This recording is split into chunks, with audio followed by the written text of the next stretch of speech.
Ji, thank you so much Aastha, thank you so much. आप सब लोगों का आप सुबह से आज इधर इंतजार कर रहे हैं इस सेशन का, और ये सेशन वाकई जोरदार होगा। और भस्म मैया ग्रुप ने वाकई बता दिया है कि ये सेशन कितना जोरदार और जबरदस्त होगा। जोरदार तालियों के साथ अभिनंदन करिए मध्य प्रदेश के मुख्यमंत्री, सबसे पढ़े लिखे मुख्यमंत्री, सबसे डिग्री वाले मुख्यमंत्री। अब मैं इनकी डिग्रियां बताऊंगा तो समय बहुत चला जाएगा, आगे आपको बताऊंगा। तो जोरदार तालियों से स्वागत करिए मोहन यादव जी का। लेकिन देखिए, हम मीडिया है तो हमारा सवाल है, हमारा काम है सवाल पूछना, देश की जनता के लिए सवाल पूछना, प्रदेश की जनता के लिए सवाल पूछना।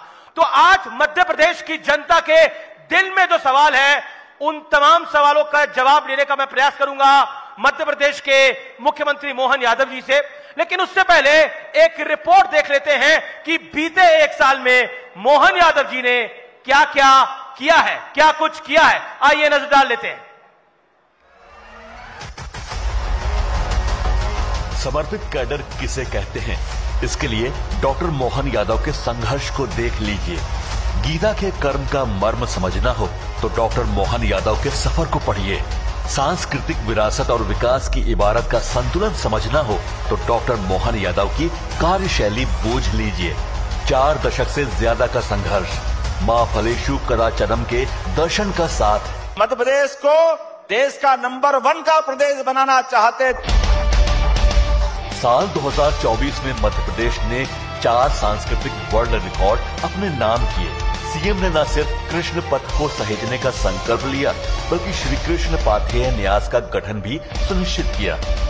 डॉक्टर मोहन का मास्टर स्ट्रोक ही है कि रीजनल इंडस्ट्री कॉन्क्लेव के नवाचार ने निवेश की नई नींव डाल दी। मध्य प्रदेश और राजस्थान के बीच चंबल काली सिंध पार्वती का मामला आखिरकार सुलझा। साथ ही केन बेतवा लिंक परियोजना का सपना भी जमीन पर उतरा। यूपी और एमपी के 55 लाख लोगों की जिंदगी बदल देगा। हद तो तब हुई जब मोहन सरकार ने प्रदेश में 1 लाख नई नौकरियों का न सिर्फ ऐलान किया, बल्कि वित्त विभाग ने तैयारियां भी शुरू कर दी। हमने जो दिसंबर तक का टारगेट लिया है, लगभग 1 लाख से ज्यादा रोजगार के लिए अवसर अर्थात नौकरियों का शासकीय विभिन्न विभागों की भर्तियां करने का काम चालू कर रहे हैं। डॉक्टर यादव की चुनौती पसंद शख्सियत अभी भी सतत सूबे को बेहतरीन की श्रेणी में लाने के सपने के साथ काम कर रही है। पूरा मध्य प्रदेश कह रहा है, मोहन ने मोह लिया। नेटवर्क 18 के विशाल मंच पर हैं विराट व्यक्तित्व के स्वामी डॉक्टर मोहन यादव।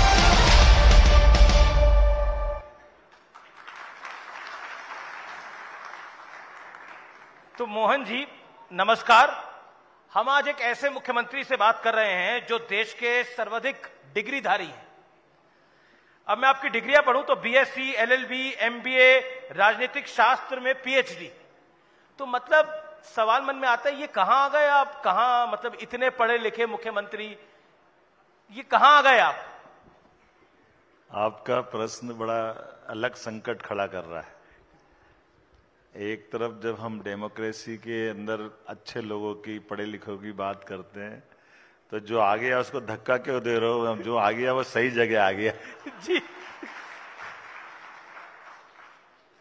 नहीं, पर कभी आप अपनी जब जर्नी को देखते हैं तो कभी सोचा था कि मोहन यादव मुख्यमंत्री मध्य प्रदेश?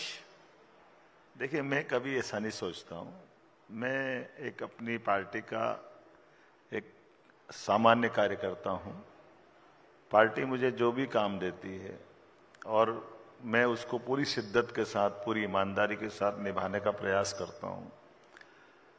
और ये मेरे अपने कार्यकर्ताओं को, सबको जानकारी में भी है कि जब किसी भी परिस्थिति में पार्टी ने जब मुझे जो भी कहा है, 2003 में मुझे विधानसभा टिकट दे करके कहा कि ये आपसे बड़ी उम्र के इनको दे दो, तो मैंने सहजता से बी फार्म जिसका उज्जैन में आया हुआ था, अपने हाथ से दूसरे का नाम लिख करके, कुछ वरिष्ठों ने मार्गदर्शन किया तो अपनी टिकट छोड़ दी। तो मैं कोई पद के लिए नहीं मरता हूं, जो काम मिल जाए अच्छे से करता हूं और अच्छे से अच्छा परफॉर्मेंस देने का प्रयास करता हूं। आपकी सरकार को 1 साल पूरा हो गया है। इस 1 साल की सरकार में आप अपना सबसे बड़ा गेम चेंजर किसको मानते हैं? जिसमें पता लगाओ कि ये मोहन यादव की छाप है? देखिए, ये मैं कुछ बोलूंगा तो अहंकार हो जाए, घमंड लगेगा। मैं इसका मूल्यांकन करने के लिए जनता पे छोड़ता हूं कि हमने काम किया, जनता उसका निर्णय करे, वो ज्यादा अच्छा है। लेकिन चुनावी वादा था मध्य प्रदेश में भारतीय जनता पार्टी का कि 450 रुपए में गैस सिलेंडर देंगे, और दे रही है। 1250 रुपए लाडली बहना के तहत दिए जाएंगे, वो दे रही है। अब इस साल का पहला टारगेट क्या है? कि लाडली बहना की किस्त बढ़ाई जाएगी, नहीं बढ़ाई जाएगी, या अभी इंतजार करें? देखिए, हमने संकल्प पत्र के माध्यम से कहा था कि हमारी नारी सशक्तिकरण की योजना के अंतर्गत सभी बहनों के लिए जिस प्रकार से उनके लिए जीवन में मदद हो सकती है, वो सब काम हम करने वाले हैं। और इसी नाते से आपके लिए केवल 2 चीज की जानकारी देना चाहूंगा। यशस्वी प्रधानमंत्री श्रीमान नरेंद्र मोदी जी ने 33% का आरक्षण देते हुए बहनों के लिए मौका देने की बात कही है। हमने न केवल इस निर्णय को लागू किया, बल्कि अपने राज्य में 2% ज्यादा आरक्षण बढ़ाया बहनों के लिए, 35% आरक्षण देकर के उनके हक को ज्यादा देने का प्रयास किया। उसी प्रकार से चाहे पंजीयन शुल्क हो, चाहे इंडस्ट्री में उनको प्राधान्यता देने का मामला हो, किसी क्षेत्र में कोई कमी नहीं रख रहे हैं।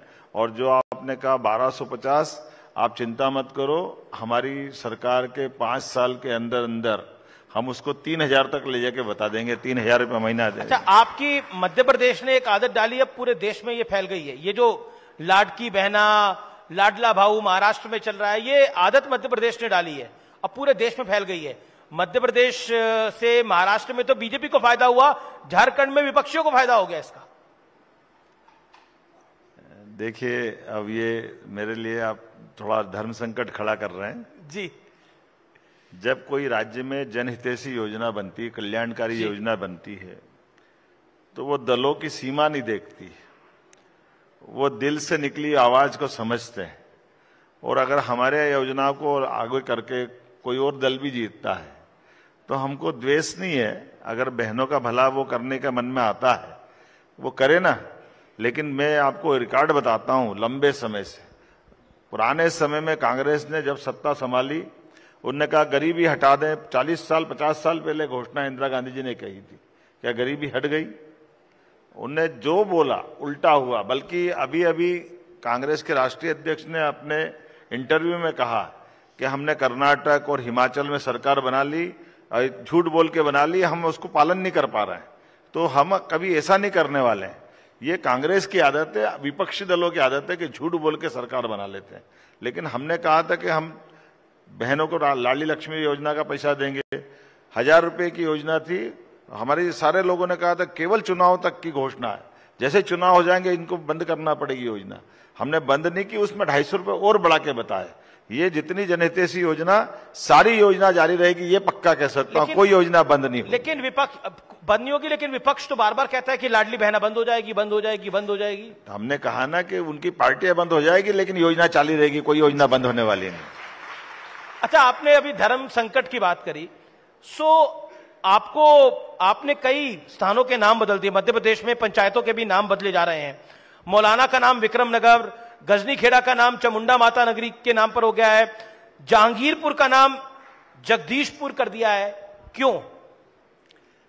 अब मेरे को आप प्रश्न बताइए, जहां के आपने विषय उठाए, मौलाना, पूरे गांव के अंदर एक भी मुस्लिम संप्रदाय का व्यक्ति नहीं, कोई मौलाना नहीं वहां पे। फिर गांव का नाम मौलाना क्यों होना चाहिए? मेरे को आप समझा दो।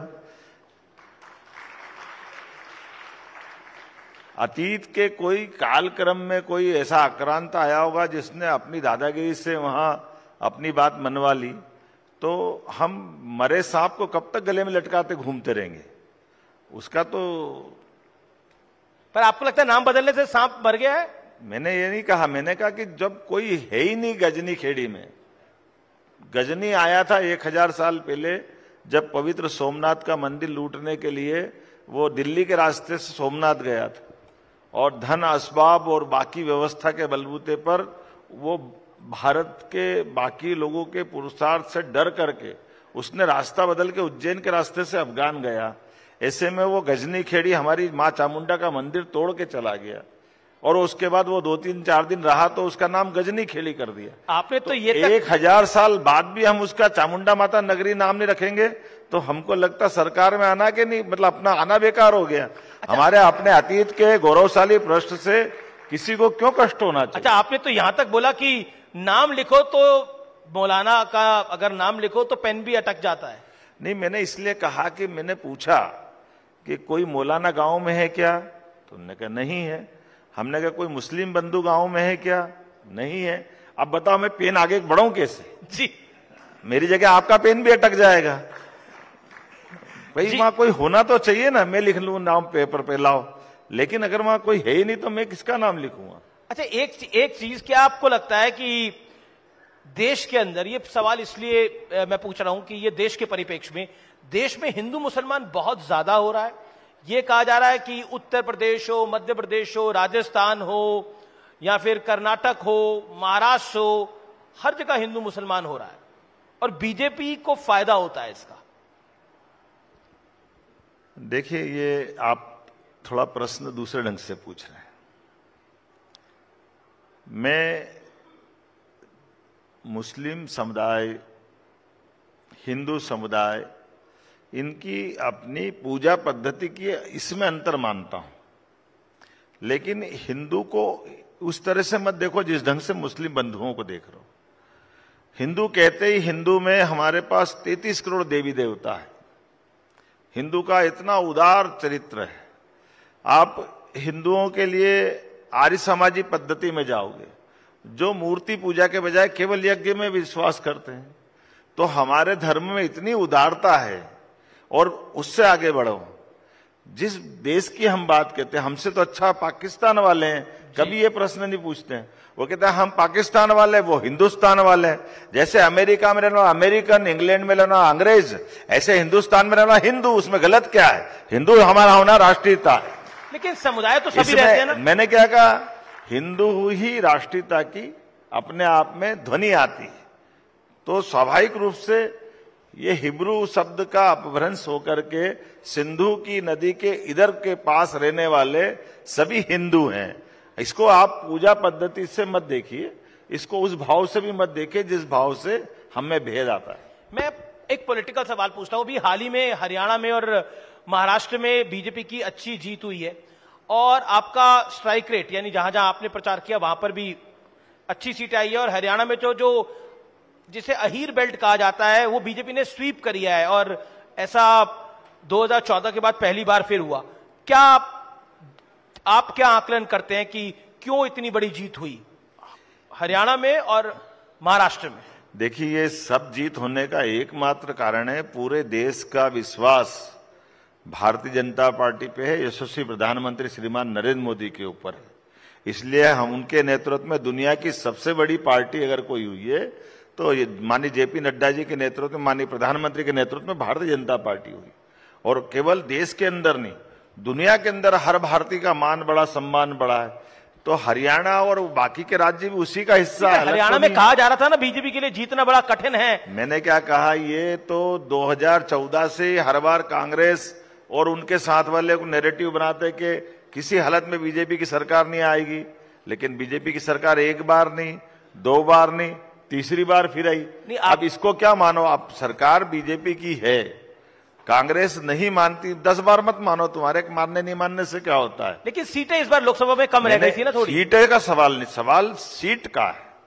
अगर प्राइम मिनिस्टर की सीट पे भारतीय जनता पार्टी के नाते से माननीय नेता के रूप में प्रधानमंत्री शपथ ले रहे हैं, तो क्या आप इसको नकार सकते हो? आप ना करोगे? ये वो प्रधानमंत्री है जिन्होंने 60 साल पुराना रिकॉर्ड तोड़ा है। 2060 के बाद अगर तीसरी बार भारत सरकार के प्रधानमंत्री के नाते से शपथ ली है तो याद रखना उनका नाम श्रीमान नरेंद्र मोदी है और हमें इस बात पे गर्व है जी। इस नैरेटिव को बना करके लोग अपना चलाने लग गए थे कि बस बीजेपी के दिन गए, कांग्रेस आने वाली है, राहुल गांधी बस आगे बढ़ने वाले हैं। एक एक करके उनकी डूबती नाव में कोई बैठने को तैयार नहीं है। कोई आज छोड़ रहा, कोई कल छोड़ रहा, कोई परसों छोड़ेगा। इसीलिए आप देखिए उनके साथ जितने लोग थे सबने धीरे धीरे उनका पिंड छुड़वा लिया है। अच्छा, छुड़ाने पर याद आया, ये कमलनाथ जी वाकई छोड़ रहे थे, क्या था वो किस्सा? देखो, मैं केवल एक कमल को जानता, वो मेरी पार्टी का चुनाव चुनने, मुझे और किसी की जानकारी नहीं। फिर भी अब आपने छिंदवाड़ा तो उनसे ले ही लिया है, 29 में से 29 आई हैं बीजेपी की। ये तो पहली बार हुआ है मध्य प्रदेश के अंदर देखिए आपकी अगुवाई में। देखिए भाई साहब, कौन किससे लेता है। भारतीय जनता पार्टी की लहर चल रही थी मध्य प्रदेश में यशस्वी प्रधानमंत्री के पक्ष में, और उसका परिणाम रहा है कि क्या छिंदवाड़ा, क्या इंदौर, क्या उज्जैन, क्या छतरपुर, क्या टीकमगढ़, जहां भी जीते लाखों में जीते। अब इंदौर 12 लाख से जीते, 8 लाख से छतरपुर जीते। अब उसका तो इंदौर का तो कैंडिडेट ही आपकी तरफ आ गया था ना। मैंने क्या बोला, कोई लड़का बारात लेके जा रहा, वो अपने घोड़े से उतर के कहीं और चले जाए तो वो भी क्या हमारी गलती है? अच्छा, कमलनाथ जी वाली बात है कि आपने बिल्कुल पलट दिया मेरा सवाल। मैं दोबारा, मैं कोई नहीं पलटता हूं, मैं तो हकीकत बता रहा हूं। अरे कमलनाथ जी वाला मतलब वाकई आ रहे थे कमलनाथ जी, या मैंने फिर दोबारा दोहराया, ये कमलनाथ जी से पूछो, मैं तो कमल को जानता हूं ना, मेरे को क्या मतलब है उससे? मैं अपनी पार्टी के जनरल, आपको अपने कमल से लेना देना है, उस कमल से कोई लेना देना नहीं। मेरा निवेदन ये है जी, मैं इस बारे में, पार्टी के अंदर हमारे उदारता के साथ लोकतंत्र में विश्वास है जी। उनकी कई कांग्रेस के बड़े बड़े लोग आकर के भाजपा को ज्वाइन कर रहे हैं, तो भाजपा में अगर कोई आकर अपनी निष्ठा बताता तो हम ना नहीं बोल रहे हैं, लेकिन जो आया ही नहीं उसकी बात क्या कर सकते हैं। लेकिन ये बात सही है कि भाग्य की बात है, उनका नाम ही हमारी पार्टी के चुनाव चिन्ह से, जिस दिन भी आएंगे स्वागत कर देंगे, हमको क्या तकलीफ है। जी जी, तो मतलब आगे भविष्य में आ सकते हैं। मैंने क्या बोला, भविष्य कौन जानता, भगवान के अलावा। मैं तो, मुझे नहीं मालूम, शायद आप जानते हो तो मैं आपको बधाई दे देता हूं। जी, मेरा अगला सवाल है, देखिए सवाल ये, क्योंकि 29 के 29 कमल खिले लोकसभा चुनाव के अंदर, लेकिन दिल्ली में 26 साल से सूखा है भारतीय जनता पार्टी के लिए। दिल्ली चुनाव को लेकर अब चुनाव की घोषणा होने ही वाली है, 26 साल से सूखा है विधानसभा के अंदर, बीजेपी की सरकार नहीं बन पाई है। क्या लगता है आपको? आपके नजर में एक थोड़ी चीज अटक रही, मैं बताता हूं।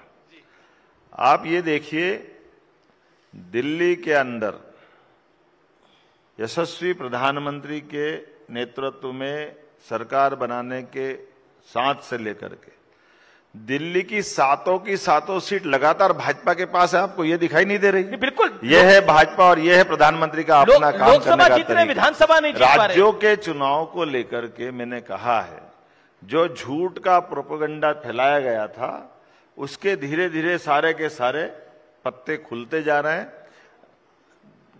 नाई बाल कितने ठहरे भी सामने आते हैं। आप दुकान में बैठे हो, महीने भर बाद रिजल्ट बता देंगे क्या हो रहा है। सब भाजपा में आने वाले हैं और भाजपा की सरकार बनने वाली है। कुछ दिल्ली में आपको लगता है अरविंद केजरीवाल इस बार हार जाएंगे?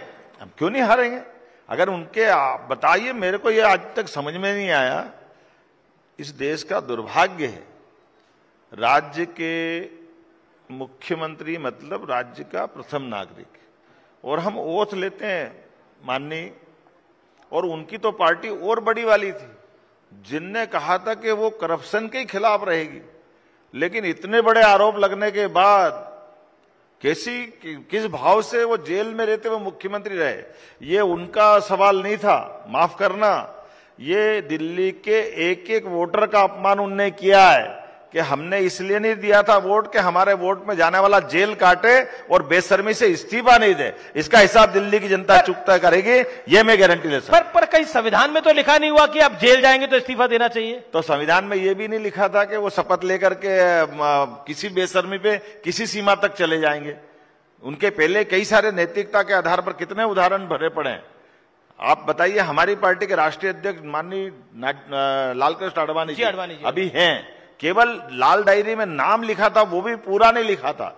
एल के का अर्थ कुछ भी निकल सकता था, लेकिन उन्हें ऐसी बात पे से अपने सांसद पद से भी इस्तीफा दिया, राष्ट्रीय अध्यक्ष पद से भी इस्तीफा दिया। उन्होंने कहा मुझे नहीं रहना जब तक मैं निर्दोष साबित नहीं हूं। ये उदाहरण उनको दिखना चाहिए था। हमारी पार्टी के एक नहीं 50 उदाहरण ऐसे भरे पड़े, लेकिन न तो वो कांग्रेस के ना बीजेपी के, किसी उदाहरण के बजाय उनने कहा कि ये संविधान की गलियां ढूंढते हुए, ये वही लोग थे जिनने कहा था मैं बंगला नहीं लूंगा, बंगला लिया, मैं गाड़ी नहीं लूंगा, गाड़ी ले ली, मैं अपने घर वालों को किसी को आगे नहीं करूंगा, मालूम पड़ा किसको आगे किया, मैं किसी हालत में करप्शन बर्दाश्त नहीं करूंगा, सबसे बड़ा आरोप क्या लगा है, आज जमानत पे कौन है, मैं जमानत नहीं लूंगा, जमानत लेके क्यों बाहर आ गए, मैं लंबी फेहरिस्त बता सकता हूं। लेकिन मुझे लगता है कि उन पे बोलना भगवान बताए, उनकी आत्मा जाने और वो जाने, अपन अपने राज्य से मतलब अपने क्या लेने देना, जनता अपने आप हिसाब चुकता कर देगी। जी जी, तो मतलब आप आश्वस्त है दिल्ली में इस बार बीजेपी की सरकार आ गई है, वो भी बहुत सारी घोषणाएं कर रहे हैं। मैंने कहा कि यशस्वी प्रधानमंत्री के नेतृत्व में पूरे देश के अंदर सभी राज्यों में सरकार बन रही है जी, तो दिल्ली में तो आज के दौर में अत्यंत आवश्यक है। जैसे दिल्ली के कल परसों प्रधानमंत्री ने जो शब्द बोला है कि वो चाहते तो अपना भी शीश महल बनाते, लेकिन उनने अपना खुद का मकान नहीं बनवाया। इस देश के अंदर 4 करोड़ गरीबों के मकान बना, ये है प्रधानमंत्री नरेंद्र मोदी जी का अपना विजन और ये उनका तरीका। वो 3 करोड़ नए बनाने का संकल्प भी ले लिया। क्या गरीब गांव का, क्या गरीब शहर का, सारे लोगों के जीवन बदलने के लिए अगर काम कर रहे हैं तो दिल्ली अलग थोड़ी है, दिल्ली के लिए तो सबसे ज्यादा प्रेम है। आज दिल्ली के अंदर यमुना साफ नहीं हुई है, पाप किसके माथे? इन्होंने ही गए बार चुनाव में सब कहा था कि बस ये 5 साल कम पड़ गए, अगले 5 साल में दिल्ली की यमुना जी बिल्कुल ऐसा लगेगा कि जैसे वहां हिमालय से निकल रही यमुना जी। वो हिमालय तो छोड़ो, पता नहीं किस तरह की दुनिया में आज भी हैं, लेकिन सिवाय झूठ बोल के सगुबा चलाने का।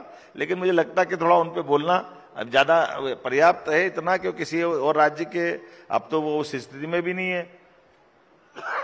हमारे सबके सामने उदाहरण है।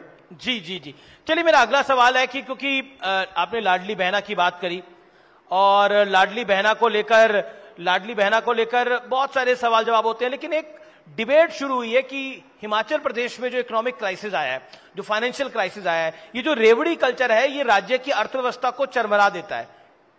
क्या कहना चाहते हैं?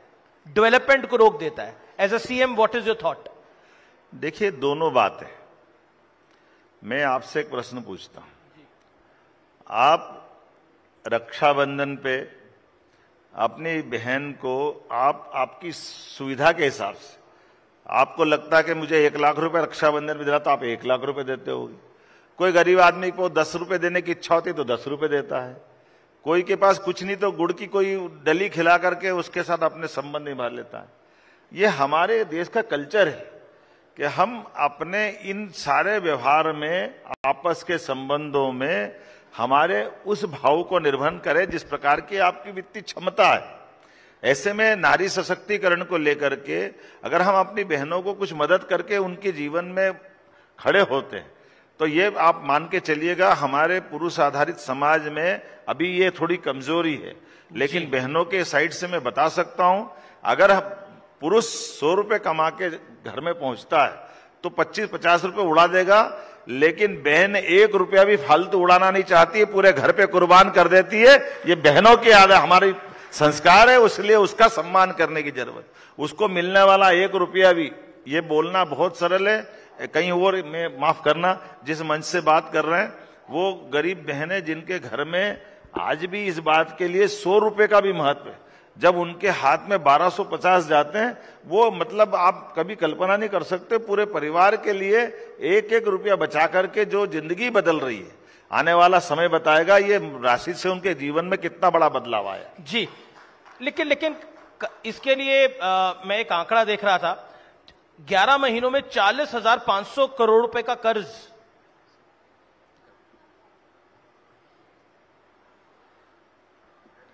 बोलिए।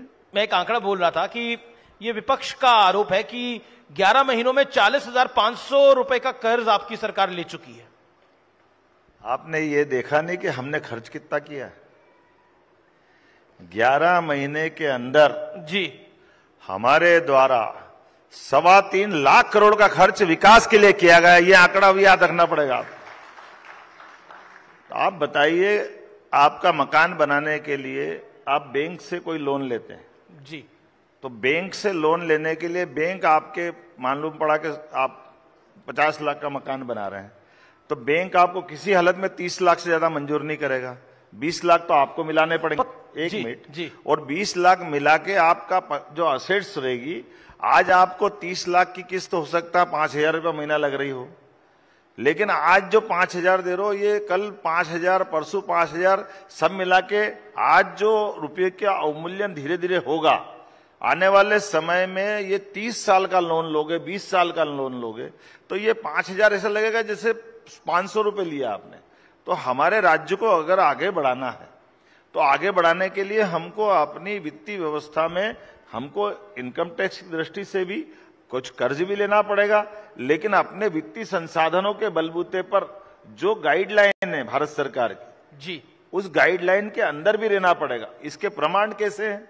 इसके प्रमाण है कि एक बार भी भारत सरकार, माफ करना, मोदी जी का शासन इतना सुशासन के लिए जाना जाता है, अगर उस सेंसेक्स को कोई भी पार करता है, चाहे किसी भी दल का सरकार, हमारी दल की सरकार हो, तब भी वो बर्दाश्त नहीं करते।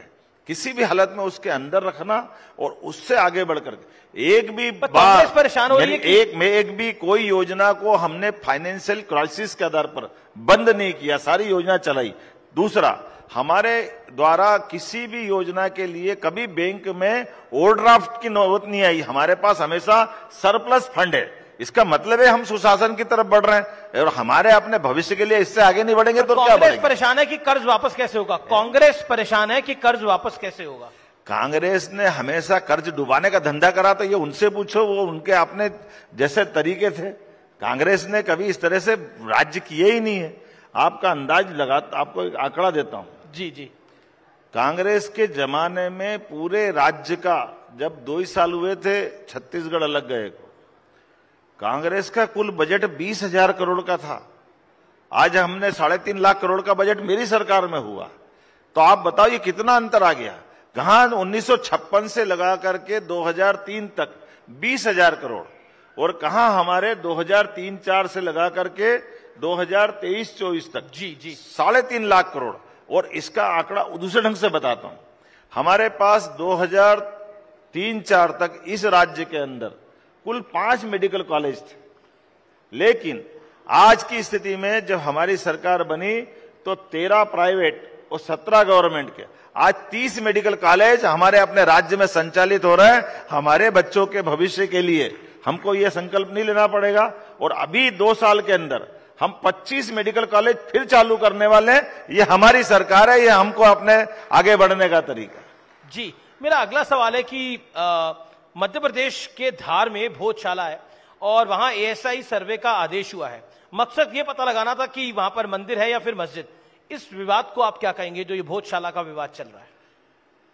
देखिए, फिर मैं इसमें मेरी मर्यादा है, जो कोर्ट में विचाराधीन है, संवैधानिक प्रमुख होने के नाते से मैं इस पर कोई टिप्पणी करूंगा, ये मेरे मर्यादा के खिलाफ रहेगा। लेकिन इतनी जरूर बात बोल सकता हूं, ये हमारे देश की विशेषता है। जुडिशली सिस्टम पे हमारे सब नागरिकों को पूरी स्वतंत्रता है। अगर उनको कोई बात अच्छी नहीं लगती है, वो हाई कोर्ट, सुप्रीम कोर्ट, जिला कोर्ट कहीं भी जाकर के अपने मुकदमे को प्रारंभ कर सकते और करना भी चाहिए। फिर जो न्यायालय मुकदमे का फैसला दे वो सबको मानना चाहिए। अब लोगों को इस बात का भी पेट में दर्द देता कि वो कोर्ट में ही क्यों गया। अरे भैया, कोर्ट में नहीं जाएगा तो कहां जाएगा? वो अपने हथियार लेके सड़क पे थोड़ी आएगा। तो कोर्ट पे तो भरोसा करो। अब जिनके यहाँ कोर्ट पे भरोसा नहीं, वो हमसे पूछ रहे हैं, बल्कि जिनने कोर्ट का अपमान किया ये वो लोग हैं। मुझे जवाबदारी के साथ कहना पड़ेगा कि कांग्रेस को तो पूरे देश से क्षमा मांगना चाहिए। शाहबानो प्रकरण में सुप्रीम कोर्ट ने निर्णय किया था कि 3 तलाक गलत कानून है। सुप्रीम कोर्ट के लिए गए निर्णय को लोकसभा में बदलने का पाप किसके सिर पे है? वो कांग्रेस पार्टी, कांग्रेस ने उस पाप को किया है। और मुझे इस बात का गर्व है, यशस्वी प्रधानमंत्री ने कांग्रेस का वो 40 साल पुराना पाप वो धो करके बहनों को मौका दिलाया कि अगर हमारी बहन किसी के परिवार में जाकर के वहां की गृहिणी बनती है, 1 बच्चा 2 बच्चा उसका हो जाता है, 2-4 साल की गृहस्थी रहती है, तो कोई फोन पे टेलीफोन पे तलाक तलाक तलाक बोल देगा और पूरा समाज और सारा भारत देखता रहेगा।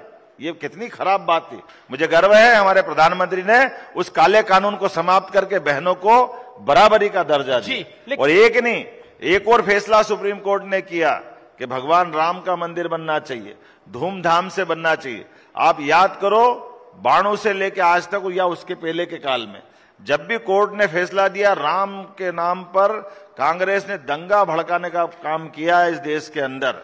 लेकिन इतना बड़ा फैसला ये पूरे देश में किसी चिड़िया ने पर नहीं मारा और धूमधाम से भगवान राम का गर्भगृह में प्रवेश हो गया। यह है शासन की व्यवस्था और यह है हमारे माननीय मोदी जी के कुशल प्रशासक की पहचान। अब तो रामलला विराजमान हो गए हैं, लेकिन अब मथुरा की बात हो रही है, काशी की बात हो रही है, संबल की बात हो रही है, भोजशाला की तो हमने बात करी, तो क्या जगह जगह खुदाई होगी? फिर दोबारा मैं आपसे निवेदन करना चाहता हूं कि जिनके विषय आप उठा रहे हो वो सब न्यायालय में है।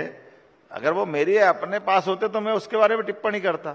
अब न्यायालय को जो निर्णय देना है, मैं गर्व से कह सकता हूं कि न्यायालय ने जो निर्णय देगी, न्यायालय के निर्णय का पालन कराने का निर्णय और ताकत यशस्वी प्रधानमंत्री में है और उत्तर प्रदेश की सरकार में ये ताकत है। मैं इस बात की गारंटी दे सकता हूं। पर मोहन भागवत जी ने बोला कि हर मस्जिद के नीचे शिवलिंग नहीं खोजना चाहिए। मोहन भागवत जी संघ प्रमुख ने बोला। देखिए थोड़ा धर्म संकट मत करिए। अभी हाल अपने बीच में से आप एक तरह से ऐसे नाम का जिसका पूरा देश आदर करता है जी, हमको भी उस तरह से सोचना चाहिए। वो शुद्ध सांस्कृतिक संगठन है और उनके द्वारा कही गई बातों का मर्म भी समझना चाहिए। जैसे उनने बहुत अच्छे से इस बात को समझाने का प्रयास किया। आप बताइए, इस देश के अंदर हमारे राष्ट्रीय स्वयंसेवक संघ के परम पूज्य सरसंघ चालक जी ने अगर ये बात कही है तो कितनी पवित्र और कितनी अच्छी बात कही है, तो हमको उसके बारे में गंभीरता से सोचना भी चाहिए। लेकिन अब उस बात को हम अगर इस पॉलिटिकल फ्रंट की तरह उपयोग में लाएंगे तो मुझे लगता है जरा गलत हो जाएगा। मैं इससे माफी चाहता हूं, आपको भी निवेदन करता हूं कि उनकी भावना का सम्मान करिए। जिनके ऊपर हमेशा से इस बात के बारे में प्रश्न उठते थे, उनने अगर कोई रास्ता बताया तो निश्चित रूप से वो मार्ग भी हमको मानना चाहिए। मेरा अगला सवाल है कि बीजेपी और संघ के रिश्तों पर आप क्या कहना चाहते हैं? मध्य प्रदेश तो आरएसएस की बड़ी प्रयोगशाला है। बीजेपी और संघ के रिश्तों के बारे में आप क्या कहना चाहते हैं? क्योंकि बहुत सवाल उठते हैं कि रिमोट कंट्रोल से वो सरकार चलाते हैं, भगवाकरण कराते हैं। देखिए ये वो सारी बातें हैं जी कि जब आप अपने जीवन में जिस बात को समझते नहीं उसके प्रश्न खड़े करते। राष्ट्रीय स्वयंसेवक संघ का मूल काम क्या है, इस बात को आप समझोगे तो उत्तर मिल जाएगा। राष्ट्रीय स्वयंसेवक संघ का मूल काम इस देश में राष्ट्रभक्त नागरिक तैयार करना है जी। तो क्या आप राष्ट्रभक्त नागरिक नहीं बनना चाहेंगे? और उनका अंतिम लक्ष्य क्या, ये भी बता देता हूं। उनका अंतिम लक्ष्य केवल भारत माता की जय। तो मुझे गर्व है कि ऐसे संस्कार मुझे में भी आते हैं, तो मुझे इस बात का गर्व होना चाहिए। हाँ, पॉलिटिकल पार्टी के नाते से मैं भाजपा का कार्यकर्ता हूं तो मैं पार्टी की लाइन पॉलिटिकल दृष्टि से लेता हूं। दोनों में कोई घालमेल नहीं है और ये बात सब स्पष्ट है। मुझे लगता है इतना ही बोलना पर्याप्त है। अब आप आगे चलिए। जी। लेकिन संघ जो है वो महाराष्ट्र चुनाव में भी मदद करता है, मध्य प्रदेश के चुनाव में भी मदद करता है बीजेपी की। देखिए ये गलतफहमी है, ये बहुत सारी गलतफहमी लोग फैलाते रहते हैं। और संघ तो वो धारा है जो 1925 से एकमेव राष्ट्र की धारा लेके चल रहे हैं कि इस देश के अंदर सांस्कृतिक राष्ट्रवाद और राष्ट्रभक्त नागरिकों की फौज तैयार करना जो देश के हित में काम करे। मुझे इस बात का गर्व है कि वो उनकी धारा में काम कर रहे हैं और हमें अपना काम करना है। जी, आपने श्री कृष्ण पाथेय न्यास का गठन किया है और आरोप यह है कि ये हिंदुत्ववादी है। देखिए, अब ये देश की पहचान भगवान राम भगवान कृष्ण से है कि नहीं है, प्रश्न यहां से खड़ा होगा। और जब भगवान राम हमारे देश के आदिकाल से सनातन संस्कृति के ध्वजवाहक के नाते से सबके बीच दिखाई देते हैं, तो मैं आज तक नहीं समझ पाया हूं कि भगवान राम और कृष्ण के जीवन के कई सुखद प्रसंग इस देश में फैले हुए हैं। और इस देश में मध्य प्रदेश आता है कि नहीं आता है? तो मध्य प्रदेश आता है। ऐसे में भगवान कृष्ण अगर कंस को मारने के बाद शिक्षा की महत्ता स्थापित करते हुए, पहले तो दुनिया का यही आश्चर्य कि भगवान कृष्ण को कंस को मार रहे हैं लेकिन सत्ताधीश नहीं बने, ये उनका कितना उज्जवल पक्ष है। और दूसरा बड़ा पक्ष है कि वो 11 साल की उम्र में उनने पराक्रम कर दिया, उसके बाद भी उनने शिक्षा को महत्ता दी और वो उज्जैन सांदीपनि आश्रम में आकर शिक्षा ग्रहण करते। तो क्या हमको तीर्थ के रूप में, आदर्श के रूप में सांदीपनि आश्रम का विकास नहीं करना चाहिए? एक निवेदन। तो एक तरह से भगवान कृष्ण ने सुदामा से जहां दोस्ती की तो गरीबी अमीरी की दोस्ती का सबसे श्रेष्ठ स्थान नारायणा बना। तो ऐसे जो जो स्थान पे वो आए गए इनको हम तीर्थ के रूप में या पाथेय के रूप में बनाते हैं, तो ऐसे में दूसरे के पेट में क्यों तकलीफ होना चाहिए? हमारे अपने हमारे आराध्य है, हमने कहा कि भगवान कृष्ण के ये पक्ष समाज के बीच में आज भी नए सिरे से जाना चाहिए। तो उसमें अच्छी बातों को स्थापित करने में भगवान कृष्ण के मानने वाले लाखों लोग हैं, करोड़ों लोग हैं, उनकी आस्था है और होना भी चाहिए। ऐसे में हमको उनका पाथेय बनाने में तकलीफ क्या होना चाहिए? नहीं, मैं तकलीफ के कारण बता देता हूं। अब आपने एक ऐलान कर दिया कि हर पर्व आप सामूहिक रूप से मनाएंगे, उसमें मकर संक्रांति है, गीता जयंती है, गुरु नानक जयंती है, हर जिले में गीता भवन बनवा रहे हैं। अब विपक्ष कह रहा है कि ये तो पूरा भगवाकरण ही है, ये तो हिंदुत्व का एजेंडा है। मेरे को एक बात बताओ, सरकार समाज का प्रतिबिंब है कि नहीं? तो समाज मनाता गीता जयंती, समाज मनाता मकर संक्रांति, समाज मनाता जन्माष्टमी, तो सरकार अलग क्यों खड़ी रहेगी? सरकार क्यों नहीं मनाएगी? कोई इस बात में रोकेगा तो हम तो 10 बार मनाएंगे, वो उनको पेट में दुखेगा तो 10 बार दुखे, इससे चिंता। अरे समाज जो कर रहा है, सरकार उसमें सहयोग कर रही, तो हम गलत क्या कर रहे हैं? अच्छा, हमने कहा जी कि इस देश के अंदर पवित्र गीता जैसा ग्रंथ जो ज्ञान योग, भक्ति योग, कर्म योग तीनों की शिक्षा देता है। और आप अतीत का उदाहरण देख लो, अल्बर्ट आइंस्टीन से लगा करके विश्व के बड़े बड़े विद्वान अगर गीता को पढ़ करके अपना मार्ग खोजते हैं। ओपनहाइजर जिनने परमाणु बम बनाया, जिसके मन में इस बात की पीड़ा थी कि मेरे परमाणु बम बनने के बाद कई लोग मेरे हाथ से मर गए, तो उसको कोई मार्ग नहीं मिला। उसने संस्कृत सीखी, गीता का अध्ययन किया और कर्मवाद की शिक्षा के आधार पर उसको लगा कि मेरे हाथ से ये कर्म होना था, लेकिन मैं सब कुछ नहीं हूं, करने कराने वाला ईश्वर है। तो अगर वो अपने मार्ग में कहीं इस बात का लाभ लेता है, तो ऐसे में मैं गीता की बात पूरी दुनिया में करता हूं तो गलत क्या है? ऐसे में गीता आप कभी गूगल खोल के देख लेना। मुझे गर्व है, दुनिया में सबसे ज्यादा गूगल सर्च इंजन पे पढ़ी जाने वाली पुस्तक गीता है, और इसलिए हमें इस बात का गर्व है। अच्छा, मैं आजकल सबके पास डिजिटल वॉच है, आपने वैदिक घड़ी लगवा दी। सबके पास डिजिटल वॉच है, आपने वैदिक घड़ी लगवा दी है, क्यों? आपको मालूम वैदिक घड़ी क्या होती है? बिल्कुल। क्या होती है? वैदिक घड़ी का काम है जो क्या होती है वैदिक घड़ी? क्या है बताओ जरा। नहीं, आप बताइए। आप तो समझाओ मेरे को, किसको कहते हैं वैदिक घड़ी? नहीं, पर आजकल डिजिटल वॉच का जमाना मेरे है। को समझाओ तो सही, वैदिक घड़ी क्या होती है? वैदिक घड़ी जो कि अपने तरीके से पंचांग वगैरह सब बताती है। पंचांग क्या होता है बताओ जरा।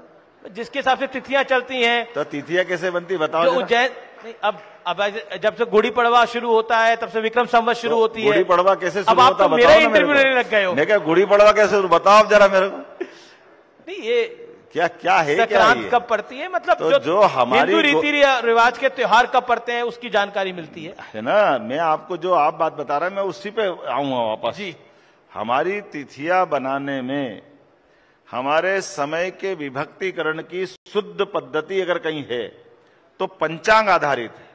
आपकी जानकारी के लिए बता दूं, जैसे मैं आपसे एक प्रश्न पूछता हूं, आपको मालूम नक्षत्र कितने हैं? क्या नक्षत्र कितने हैं? नक्षत्र इतने नहीं, मेरी जानकारी नहीं। मैं आपको जानकारी जी। 27 नक्षत्र है।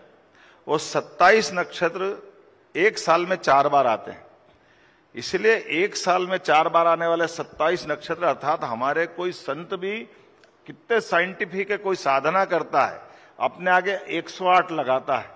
तो जिसने एक साल तक साधना की तो वो 108 लगाएगा, और जिसने एक साल से ज्यादा साधना की तो 1008 लगाएगा। अब हमारे संतों को कोई मजाक बनाता तो कितना दुख होता है।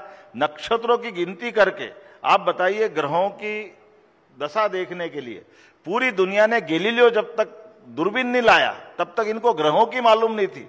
पूरे देश में कोई भी सत्यनारायण की कथा, नवग्रह की पूजा होती कि नहीं होती है? ये गौरवशाली संस्कृति हमारे देश की है। कोई तीज त्योहार, कोई व्रत संपन्न, कोई विवाह प्रसंग नवग्रह की पूजा के बिना पूरा नहीं होता। ये हमारे गौरवशाली पक्ष है। ऐसे में हमारी तिथियों को निकालते हुए सूर्य ग्रहण, चंद्र ग्रहण आज का, 10 साल बाद का, 100 साल बाद का, 500 साल बाद का, वो हमारी वैदिक गणित से 1 मिनट में निकलता है। आप इस वैदिक गणित के आधार पर आप मेरे को एक बात का उत्तर दीजिए, इस प्रकृति के अंदर कोई भी प्राणी, एक भी नाम बता देना, रात को 12 बजे या तो सोता है या जगता है, कोई बता दो आप मेरे को। कोई भी प्राणी या तो दिनचर्या चालू करता है या निंद्रा को पसंद करता, सोता है, बताइए। सोता ही है रात को 12 बजे। 12 बजे जी, 12 बजे तक जगने के बाद सोता है। 12 बजे के बाद सोता है। हाँ, कोई प्राणी है दुनिया में? इस नाते से कह रहा हूं कि ये जो रात को 12 बजे समय बदलने की बात है, ये कौन सी साइंटिफिक बात है? सारी प्रकृति या तो सूर्योदय से चालू होती है, या उल्लू महाराज भी आते तो सूर्योदय के बाद आ जाते हैं, ये मध्य रात्रि में कहां से आ जाते हैं? तो जिनको इस बात की समझ नहीं है वो आज भी इंग्लैंड के ग्रीनविच टाइम से टाइम मिलाते हैं। ये वैदिक घड़ी उनको जवाब है कि भैया 12 बजे कोई नहीं जगता, हम गलत फहमी में, या तो सूर्योदय में आ जाओ या सूर्यास्त में आ जाओ। हमारे देश में ये शुरू से परंपरा है, इस परंपरा के आधार पर समझने की जरूरत है। वो 300 साल पुराना दुनिया पर दुनिया तो 12 बजे वाले नियम को फॉलो कर रही है ना दुनिया। 12 बजे का मैंने आपसे क्या बोला, मेरी आप बात फिर दोबारा दोहरा रहा हूं जी। कोई वैज्ञानिक कारण बता दो 12 बजे का, कारण उसका तो फिर आप ये फिर माइथोलॉजी हो गई ना, ये तो कर्मकांड हो गया। तो आज के जब विज्ञान के युग में कर्मकांड लेके क्यों बैठोगे? मैंने आपसे जो बात कही ना जी, वो करते आया है, अंग्रेज करा रहा है तो हम करेंगे, क्यों करेंगे ऐसा? आप बताओ, सूर्योदय होना चाहिए या सूर्यास्त होना चाहिए? रात की 12 बजे का क्या चक्कर है? इसके चक्कर में हमारे सारे बेचारे लोग परेशान रहते कि 12 बजे केक काट रहा, काहे के लिए काट रहा भगवान जाने। भाई ये गलत फहमी वो फैला रहा है, बात के लोग गलती कर रहे बेचारे, उनको मालूम नहीं है। तो ये जो जिनको नहीं मालूम है हमारे धर्म के अंदर की, हमारी प्राचीन पद्धतियों की जी, उन बातों के मैं आपको बताता हूं उसका कारण क्या है। दुनिया के अंदर समय की सर्वाधिक शुद्धता की गणना 300 साल पहले तक भारत और भारत में मध्य प्रदेश और मध्य प्रदेश में उज्जैन से होती है जी। और महाकाल बाबा का मतलब ही, महाकाल बाबा 12 ज्योतिर्लिंग में से है जी। लेकिन सही अर्थ में महाकाल में काल मतलब समय की नगरी है, तो समय के देवता है वो, समय की नगरी है उज्जैन। और इसलिए 300 साल पहले तक दुनिया में सर्वाधिक शुद्ध समय की गणना कहीं होती थी तो वहां से होती थी। और आज भी, अब तो जीपीएस बन गया फिजिक्स में, आप देखिए पृथ्वी अपने अक्ष से 23.26 अंश झुकी हुई है। आप जीपीएस से उठा के देख लो, वो आपको उज्जैन और उज्जैन के पास एक डोंगला में हमने ऑब्जर्वेटरी बनाई, वहां 23.26 अंश पे 1 मिनट में दिखा देगा। अर्थात वो हमने जो कहा था वो साइंटिफिक था, लेकिन चूंकि 300 साल पहले हम गुलाम थे, फ्रांस उस समय उत्कर्ष पे था, तो 50 साल तक फ्रांस की राजधानी पेरिस से दुनिया में स्टैंडर्ड टाइम तय होता रहा। फिर अंग्रेजों का समय आया तो वो अंग्रेज अपने इस सम्मान को अपने यहां खींच के ले गए और वो अपने ग्रीनविच से समय बता रहे हैं। लेकिन 70 साल हो गए, आज इस 75 साल से ऊपर हो रहे हैं, लेकिन आज भी अपने गौरवशाली पक्ष को लेकर के। लेकिन मुझे एक बात की और प्रसन्नता है, वो समय शुद्धता का यहाँ आना चाहिए। इस अभियान में भारत सरकार के साथ हम भी बात कर रहे हैं और इस मामले में भारत के आसपास के पड़ोसी देश पाकिस्तान, अफगानिस्तान, चाइना, जापान, ये सब भारत के विद्वान इस बात पे भारत के विद्वानों के साथ है कि आज नहीं तो कल शुद्ध के समय की गणना भारत में होगी और वो भारत में से मध्य प्रदेश और उज्जैन में होगी। हमें इस बात का आनंद है जी। इसमें वैदिक घड़ी अब उज्जैन में बन जाए। अब किसी दिन अभी आप आगे बढ़ गए, मैं जरा लाऊं ना आपको पीछे। नहीं, अब किसी दिन अब वैदिक घड़ी में वहां वैदिक घड़ी बनाता हूं। अब आपको वैदिक घड़ी का भी गणित बताता हूं। वैदिक घड़ी किसको कहते हैं? वैदिक घड़ी जैसे हमारे पास 60 मिनट का 1 घंटा है, तो 60 मिनट के 1 घंटे को आप 24 घंटे में डिवाइड करो तो लगभग वो 1350 मिनट के ऊपर आते हैं जी। तो हमारे पास एक जो मुहूर्त है वो 44 मिनट का है। तो 44 मिनट के मुहूर्त के आधार पर अगर अपन कैलकुलेट कराएंगे तो वो हमारा बराबर 24 घंटे के अंदर का हिसाब लगाएगा कि सूर्योदय का सही समय क्या है। तो हमने सूर्य से अपने समय सिद्धांत की गणना की और दुनिया में 2 ही प्रकार की गणना होती है, या तो सूर्य गणना या चंद्र गणना। अभी हम नादानी में से इस बात को नहीं लाते हैं। अंग्रेजों के 12 महीने के दिन आप निकालना, रिकॉर्ड आपको गूगल से भी मिल जाएगा। अंग्रेज खुद पहले 10 महीने का साल मनाते थे, उसके पहले 8 महीने का मनाते थे। हमारी देखा देखी करते करते अब वो 12 महीने का मनाने लगे। तो आप जिनको जब समझ में आए, जब जागे तब सवेरा, तो हम तो जागे हुए, हमको क्या चिंता है, हमको तो बोलना ही पड़ेगा। जी, मेरा अगला सवाल है, बहुत बड़ा विषय है यूनियन कार्बाइड का जो कचरा है। 40 साल बाद ये डंप हो रहा है और कोर्ट के आदेश के बाद ये डंप हुआ, लेकिन इस पर पॉलिटिकल विवाद विपक्ष ने बनाने का प्रयास किया। क्या कहना चाहते हैं आप? ये सब अतीत के कांग्रेस के ऐसे पाप है कि उनके सरल भाषा में बोलना तो नहीं चाहिए, लेकिन उनके बाप दादाओं ने बोए बीज थे जो हम सब भुगत रहे हैं। ये एक बड़ी दुर्भाग्य की बात है। कांग्रेस के शासनकाल में यूनियन कार्बाइड को लाइसेंस दिया गया था। कांग्रेस के शासनकाल में निर्बाध गति से शहर के बीच वो चलता रहा। लापरवाही से चलने के बाद गैस रिसी तो लाखों लोग मारे गए। उन्होंने, कांग्रेस ने कुछ नहीं किया, बल्कि जो फैक्ट्री चला रहा था उसको भगाने का और मौका दे दिया। 20 साल तक वो घटना के बाद भी उसका 20 साल में कितना दुष्परिणाम हुआ होगा, कितना वो विषाक्त थे, जो आज हमको समझा रहे हैं कि वो ये हो जाएगा वो हो जाएगा। ये उस समय कहां गए थे? अपने अतीत के पुरखों को भी माफी मांगना चाहिए कांग्रेस वालों। लेकिन कांग्रेस कह रही है अभी, मेरा निवेदन तो सुनो जी। 25 साल बाद ये अपने अभी आज की स्थिति में भी 10 साल पहले 2013-14 में, 2013-14 के पहले 2010 में कांग्रेस के ही प्रधानमंत्री मनमोहन सिंह जी की सरकार में पर्यावरण मंत्री जयराम रमेश ने यह निर्णय किया कि इसको पीथमपुर पहुंचाना चाहिए, और उनके ही मंत्रिमंडल ने रिकमेंड किया कि हाँ इसको जला दो। तो हमने तो उस निर्णय के आधार पर बढ़ते हुए कोर्ट में सारे निर्णयों के परिप्रेक्ष्य में अगर इस चीज में हाथ डाल करके सबको निजात दिलाने का प्रयास किया, तो अगर इसको वो गलत कह रहे तो ये जनता उनसे जवाब मांगेगी ये पाप किसका था और आज तक ये पड़ा क्यों रहा है। तो आज, और माननीय न्यायालय इसका गवाह है, आज मुझे धन्यवाद है उच्च न्यायालय का, जिन्होंने इस बात के लिए माना कि हाँ आपने अपनी तरफ से जो हमने आदेश दिया उसका आंशिक पालन कर लिया है। लेकिन 6 सप्ताह का समय दिया और उन्होंने कहा कि पूरे प्रदेश के अंदर किसी को भी कहना हो तो 6 हफ्ते के अंदर कह दे कि इसका निस्तारण कैसे करना है। और साथ ही साथ जो भ्रम फैलाएगा वो कोई भी हो, उसके लिए भी कोर्ट ने डायरेक्शन दिया है कि वो कोर्ट के संज्ञान में रहेगा। माफ करना, वो मीडिया हो या कोई भी हो, कोर्ट उससे भी निपटने में सक्षम रहेगी। मुझे गर्व है कि कोर्ट ये फैसला दे रही है और हमारे अभी तक के स्टेप को उन्होंने सही माना है। जी, आप ब्रिटेन जर्मनी गए थे हाल ही में और वहां पर 60,000 करोड़ के निवेश की बात हुई है। भोपाल में ग्लोबल समिट होने जा रहा है, इसको आप कैसे देखते हैं प्रदेश के लिए और खासतौर पर यूथ के लिए यहाँ के? आपको एक आंकड़ा बताता हूं जी।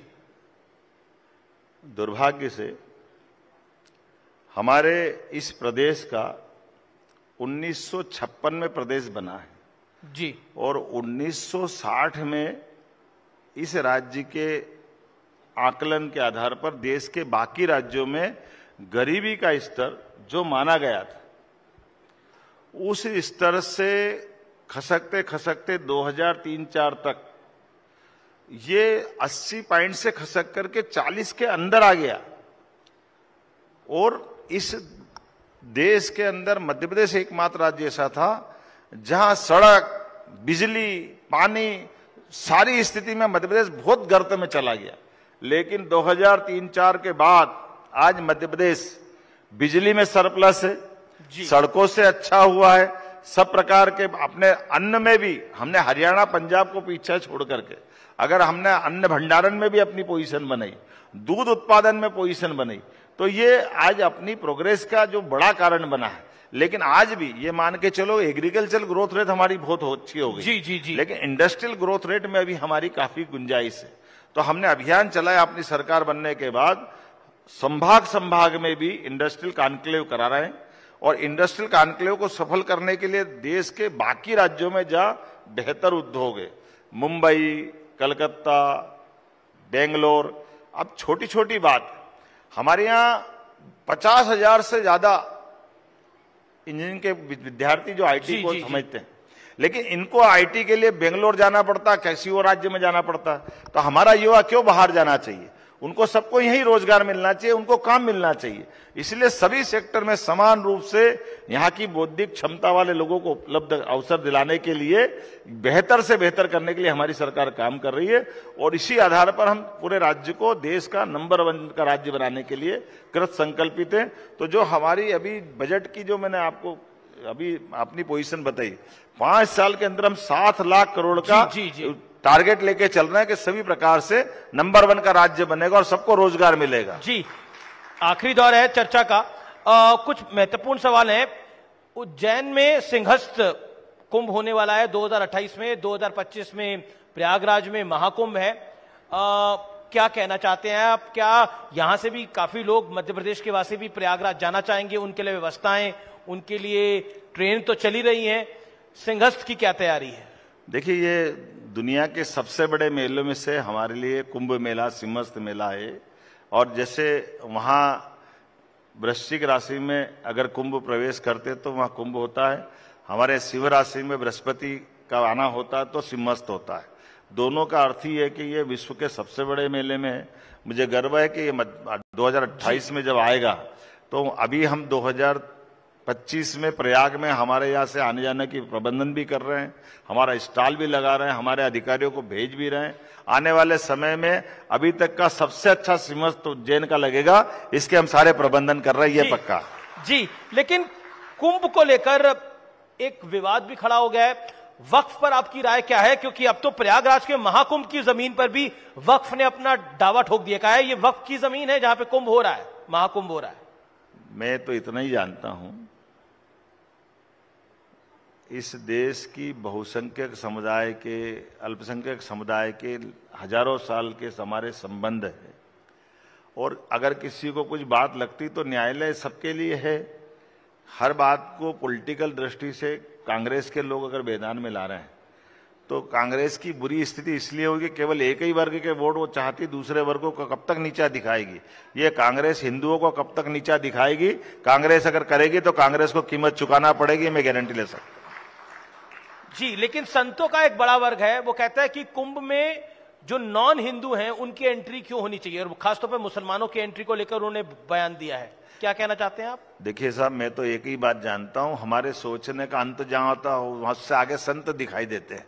वो तो सबके श्रेष्ठता की बात करते, तो हमने जैसे सूर्य की ऊर्जा पे कभी हमारा कोई प्रतिबंध नहीं हो सकता है, इसलिए संत समाज की श्रेष्ठता के, उनके विचार प्रवाह की और हमारे यहाँ के विचारों की अभिव्यक्ति का परिणाम ही ये है। तो संत समाज के विचारों को लेकर के हमको उनके बारे में तो कुछ कहने का सवाल ही नहीं उठता, लेकिन उनकी अच्छी बातों को आत्मसात करने का मौका मिले जरूर करिए। लेकिन हमारा इस देश में एकमात्र दुनिया का देश है जहां पर ऋषि चारवाक भी हुए, जिनने कहा, विचारों की अभिव्यक्ति ऐसी है कि एक तरफ अपने यहाँ कहा गया कि कोई कर्जा लेके जिंदगी में मरना नहीं चाहिए, लेकिन हमारे चारवाक ऋषि ने एक पंथ बनाया था। उनका कहना था कि जो भी करना हो इस जन्म में कर लो, पैसा नहीं तो कर्जा लेके घी पी लो, जो होना हो जाएगा, कल का किसने देखा। ये सब प्रकार के विचारों को लेकर चलने वाली धरती है, इसलिए हमारे यहाँ इस बात पे कोई प्रतिबंध नहीं है कि आप जो सोचोगे एक जैसे ही सोचोगे, एक जैसी बात करोगे, एक जैसा जीवन जियोगे, एक ही देवता को मानोगे, एक ही धार्मिक किताब पढ़ोगे, ये प्रतिबंध हमारे यहाँ नहीं है। माफ करना, हमारे यहाँ तो सबका स्वागत है, सब प्रकार की दुनिया में जीने की आदत है। लेकिन एक सवाल ये प्रदेश की जनता की तरफ से, मध्य प्रदेश में सरकारी अधिकारियों की के पास अकूत संपत्ति की बार बार बात आती है सामने। मैं ये सवाल इसलिए पूछ रहा हूं, सौरभ शर्मा का भी इंसिडेंट हुआ, और देखिए हमारी सरकार है और यशस्वी प्रधानमंत्री नरेंद्र मोदी जी की सरकार है, कहीं भी किसी प्रकार की कहीं भी ऐसी अनियमितता पाई जाएगी, हमारी सरकार बेखौफ साफ साफ कार्रवाई करती जाएगी। वो कितना ही बड़ा आदमी हो, हम छोड़ने वाले नहीं है, किसी को नहीं छोड़ने वाले। तो सौरभ शर्मा और मैं किसी के पर्टिकुलर किसी में आने के बजाय एक शब्द में बताना चाहूंगा कि मैं अपनी सरकार के गठन के बाद ऐसी किसी भी गतिविधि को हमने पसंद नहीं किया है, और हम लगातार हर एक गड़बड़ी पे निगाह रखते हुए उसका समाधान भी खोज रहे हैं। आप ध्यान दीजिएगा, हमने सबसे पहले आरटीओ के टोल बैरियर खत्म किए थे जहां पे बड़े पैमाने पे आरोप लगते थे, और इसी प्रकार से टोल बैरियर के बाद में भी जो जो लगेगा हम लगातार कार्रवाई करते जाएंगे। एक विपक्ष बार बार अंबेडकर के मुद्दे पर बीजेपी को घेर रहा है, जो गृह मंत्री अमित शाह का बयान था, उसके बाद वो एससी एसटी के मुद्दे पर भी घेरता रहता है। आप क्या कहना चाहते हैं उस विषय के ऊपर? क्या आपको लगता है कि बीजेपी को बैकफुट पर डालने का प्रयास है? देखिए, अब मैं क्या बोलूं इस पे, कांग्रेस का अतीत के समय से डॉक्टर भीमराव अंबेडकर जी के साथ का संबंध याद दिलाना पड़ेगा। अंबेडकर जी के लिए कांग्रेस ने जितना कष्ट दे सकते थे उनके जीते जी दिया है। अंबेडकर जी नहीं चाहते थे कि धारा 370 लगे, जान करते नेहरू जी ने डलवाया। अंबेडकर जी नहीं चाहते थे भारत पाकिस्तान का बंटवारा हो, जान करते कांग्रेस ने उस बात को एक्सेप्ट किया। अंबेडकर जी नहीं चाहते थे कि उनको वो मंत्रालय दिया जाए जिसको उनने दिया गया था। उनने तो कहा था मुझे मेरी विशेषज्ञता उद्योग में है, उनके और कई मंत्रालय में, लेकिन जान करके दिया। अंबेडकर जी चुनाव लड़ने जाते तो कांग्रेस के सारे और सबसे बड़े नेता नेहरू जी उनको चुनाव में हराने जाते, उनको लोकसभा नहीं पहुंचने दिया। कांग्रेस के नेताओं ने, अंबेडकर जी ने, उस समय उनकी पार्टी ने 2 सीट जीती थी। एक सीट, फिर एक उपचुनाव हुआ, उस उपचुनाव पर लड़ने गए तो कांग्रेस ने उपचुनाव भी हरवा दिया। कांग्रेस ने उनको जीते जी कोई, उनको जो एक बार चुनाव में जिसने हराया उसको पद्म विभूषण दिया कांग्रेस ने। कांग्रेस ने अंबेडकर जी का कभी सम्मान नहीं किया। कांग्रेस ने जीते जी कभी उनको भारत रत्न दिया। कांग्रेस ने, नेहरू जी ने स्वयं को भारत रत्न ले लिया, इंदिरा गांधी जी ने स्वयं ने ले लिया, उनके परिवार में राजीव गांधी जी ने ले लिया। लेकिन अंबेडकर जी के लिए अगर मौका पड़ा, मुझे गर्व है, वो हमारी प्रधानमंत्री माननीय नरेंद्र मोदी जी ने दिया है, मुझे इस बात का गर्व है। जी सुधीर दीक्षित है हमारे एमपी के एडिटर, वो एक सवाल पूछना चाहते हैं। सुधीर जी। जी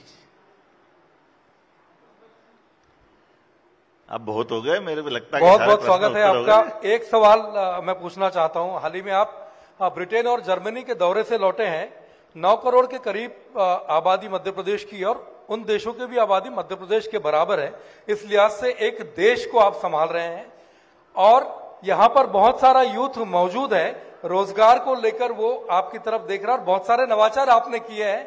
और जर्मनी दौरे के बाद जो आप सुनकर आए हैं, देखकर आए हैं, और ग्लोबल इन्वेस्टर समिट हो रही, रीजनल समिट का नवाचार आपने बहुत किया और बहुत सारे रोजगार बने। आगे क्या प्लान रहेंगे इन युवाओं के लिए? देखिए, मैं जर्मनी, इंग्लैंड जहां भी जा रहा हूं या अपने देश के अंदर बैठिए जहां भी घूम रहा हूं, वहां हर जगह अपने युवाओं के अवसर की तलाश कर रहा हूं। हमारे द्वारा नई टेक्नोलॉजी उनके पास बहुत अच्छी है, हमारे युवाओं को काम मिले, हमारी बौद्धिक क्षमता का सदुपयोग हो, देश के लिए हो, प्रदेश के लिए हो, और हम प्रयास ये कर रहे हैं कि वो सब कुछ मध्य प्रदेश में मिल जाए। इसीलिए मुझे इस दोनों देश तो छोड़ो, इस सुदूर ऑस्ट्रेलिया भी जाना पड़े या किसी और जगह जाना पड़े, मुझे कोई गुरेज नहीं। अपने युवा वर्ग के लिए जो बनेगा इस देश और प्रदेश के अंदर, अपने खासकर हमारी पार्टी की नीति के बलबूते पर मध्य प्रदेश को आगे बढ़ाने के लिए वो सब कुछ करेंगे। मैं आपका धन्यवाद अदा करता हूं, आपने ठीक प्रश्न पूछा। बिन्नू रानी सवाल पूछना चाहती है। सुधीर। अच्छा, बिन्नू रानी भी है क्या? जी जी। देखना बेटा, मुख्यमंत्री जी राम राम पहुंच जाए। राम राम। हमें चीनो के नहीं चीनो? अरे तुम इधर आ जाओ, चीनो। तो आजा आजा। ये हमारी छोटी बेटी है, बड़ी होशियार है और बहुत जबरदस्त इसकी फॉलोइंग है। वाह। हमें चीनो है क्या नहीं चीनो? बेटा थोड़ा मेरे को हिंदी में बता देना। चीनो मतलब पहचाना, यही ना? हमें पहचाना? हाँ, पहचान ले पहचान ले। आप बिल्कुल बुंदेलखंड ही नहीं आओ? अरे बेटा, मैं बुंदेलखंड में जाता हूँ, धीरे धीरे सीख जाऊंगा, अभी थोड़ा बच्चा हूँ। अच्छा, मुख्यमंत्री जी मैं आप कीजिए पैसा, आप बहन पैसा दे 1200 योजना बहुत सारी लगी। कैसे पहले सब जने चटनी रोटी खाते हैं मम्मी, अरे अब रोज अच्छी अच्छी सब्जी बन के खाती हैं। देखो ये बेटी जवाब दे रही है। ये जवाब तो अच्छा काम कर रहा है। जो ये बात, वो केन बेतवा नदी पे नहीं बोलोगी? हैं? केन बेतवा नदी का आपका लाभ मिलेगा, खेती अच्छी हो जाएगी, वो नहीं बता रही? हाँ, केन बेतवा लिंक परियोजना को शुभारंभ कर आते अपने प्रधानमंत्री जी खजरा में, आप तो खुद आए थे। देखिए, जोरदार धन्यवाद। और आप सटाई आए थे ना? हाँ, हाँ। हमने आप देखो तो गाड़ी में बैठे थे। अच्छा। हाँ। हम भीड़ में देख नहीं पाए बेटा, माफ करना है। हाँ, हमने कहीं हमें ठाणे हो जाएगा गेल में, हम ठाणा नहीं होना। आपसे फिर से मौका मिलो हमें आपसे मिलने को, हमें बहुत अच्छा लगा। हमें कहा तो पता ही ना तो आप फिर से हमें मिल जाओ इतने अच्छे से। जी जी। ये बेटी हमारी बहुत बिंदास बोलती है, बहुत अच्छे से बोलती है, और मुझे भी अच्छा लगा बेटा तुमसे मिलकर के। बहुत हमने कहा तो मुख्यमंत्री जी भूल गए हुए, हमें ना पहचाना। अरे कभी भूल सकते बेटा, बिन्नू रानी को कभी आपको तो न्यूज 18 के माध्यम से इस समय पूरा देश देख रहा है। बहुत बहुत शुक्रिया आपका यहाँ आने के लिए। धन्यवाद आपको भी मुख्यमंत्री जी, आपको ही बहुत ज्यादा धन्यवाद। बहुत धन्यवाद, बहुत धन्यवाद बेटा, बहुत अच्छा है, बहुत अच्छा। पढ़ो लिखो, आगे बढ़ो, और हमारी बेटियां आगे बढ़ेगी, हमारा प्रदेश आगे बढ़ा, मोदी जी के नेतृत्व में देश जोरदार जोरदार तालियां, जोरदार तालियां। मुख्यमंत्री जी, आखिरी सवाल है और उसके बाद 3 फोटो आपको दिखाऊंगा। ये बिल्कुल जो मध्य प्रदेश है, ये कहीं ना कहीं मध्य प्रदेश जो है वो एक मंच बनता जा रहा है खास तौर पर सिनेमा जो है वहां पर बहुत शूट होते हैं, सिनेमा और वेब सीरीज बहुत शूट होते हैं। मेरे पास एक लिस्ट है, PS1, PS2, स्त्री 2, लापता लेडीज, आरक्षण, पंचायत वेब सीरीज। ऐसा मैग्नेट है मध्य प्रदेश के अंदर की फिल्में बहुत शूट हो रही हैं। तो फिल्म की शूटिंग ज्यादा हो, उसके लिए क्या करेंगे अब आप?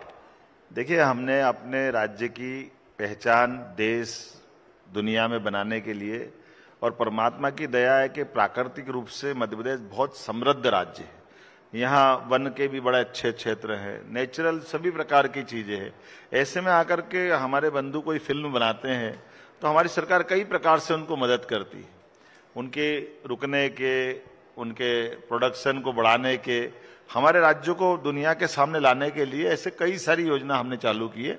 और हम मान के चलते हैं कि फिल्म टूरिज्म को भी बढ़ाने की अत्यंत आवश्यकता है। सभी प्रकार से हमारे अपने राज्य को पहचान मिले, जान मिले, रोजगार मिले, इसलिए इसको बढ़ा रहे हैं। अब एक एक लाइन में आपका जवाब चाहिए होगा। हम 3 फोटो आपको दिखाएंगे, आइए देखते हैं कौन कौन सी तस्वीर आ रही है। हमें भी नहीं पता किस किस की तस्वीर आएगी, आइए देख लेते हैं। टपरी पे आप चाय बना रहे हैं, एक लाइन में जवाब। ये चित्रकूट का मैं परिक्रमा कर रहा था, ये हमारी बहन वहां चाय बना रही थी। हमने कहा तुम चाय बना, मेरी श्रीमती भी थी साथ में, बड़ा मजा उसमें। तो हमने कहा लाओ हम भी आनंद। तो घर पे भी चाय बना लेते? वो तो मेरी परीक्षा हो गई थी यहीं पे लेकिन देखो आपके सामने चाय तो बनाई हमने। जी, अगली तस्वीर देखते हैं कौन सी आ रही है। अब इनमें से बेहतर कौन है, मुख्यमंत्री दिग्विजय जी या कमलनाथ जी? अब ये मेरी पार्टी के नहीं है, लेकिन इस राज्य के पूर्व मुख्यमंत्री इस नाते से मैं इनको जानता हूं। जी, पर बेहतर कौन है दोनों में से? मेरे को बेहतर से क्या लेन देना। अगली तस्वीर देख लेते हैं कौन सी आ रही है। इन दोनों में से बेहतर नेता कौन है? मैं तो इतना ही बोलता कि कोई दूसरा काम करे तो देश बहुत आनंद में रहेगा, ये इनके लायक राजनीति नहीं। जी, आखिरी वासुदेव कृष्ण, कृष्ण क्या है आपके लिए, एक लाइन में? कृष्ण सदैव मेरे लिए और आपके लिए नहीं, कृष्ण जीवन में सबके लिए। और कृष्ण ने जो भगवान ने कहा है, कर्म, अकर्म और विकर्म, इन तीनों बातों में कृष्ण आपको सदैव हर किसी के साथ दिखाई देंगे। कर्म अर्थात जीवन में जो भी सांस लेना, खाना पीना, सोना, ये सब कर्म है। जो भगवान कृष्ण ने गीता में कर्मयोग के माध्यम से कहा कि जिसका जन्म हुआ है उसको कर्म करना ही करना है, उसको कर्म से बचा नहीं सकते। विकर्म अर्थात जो कर्म करके उसका फल नहीं चाहता है, वो अपने जीवन की श्रेष्ठता की तरफ बढ़ता है। और अकर्म उसको कहते हैं जो उसको अपना फल नहीं चाहिए। और विकर्म जिसने विशेष कोई कारण से अपना संकल्प किया है। भगवान कृष्ण ने एक एक जगह हमेशा पूरे जीवन में धर्म मार्ग पर चलने की बात, अच्छा सच्चाई की, अच्छाई की तरफ संकल्प लिया। तो वो मुरली की तान पे भी वो हमको संदेश देते हैं और सुदर्शन चक्र चलाने में भी वो संदेश देते हैं। जीवन भर ये हमारे सबके जीवन में दोनों मार्ग से अपना धन्य करते हैं। मैं प्रणाम करता हूं और आपको धन्यवाद देता हूं कि आपने आज के इस युग में भगवान कृष्ण की महत्ता को पुनर्स्थापित करने के लिए सबको दर्शन करा दिए। मैं आपको प्रणाम करता हूं। बहुत बहुत शुक्रिया। लेकिन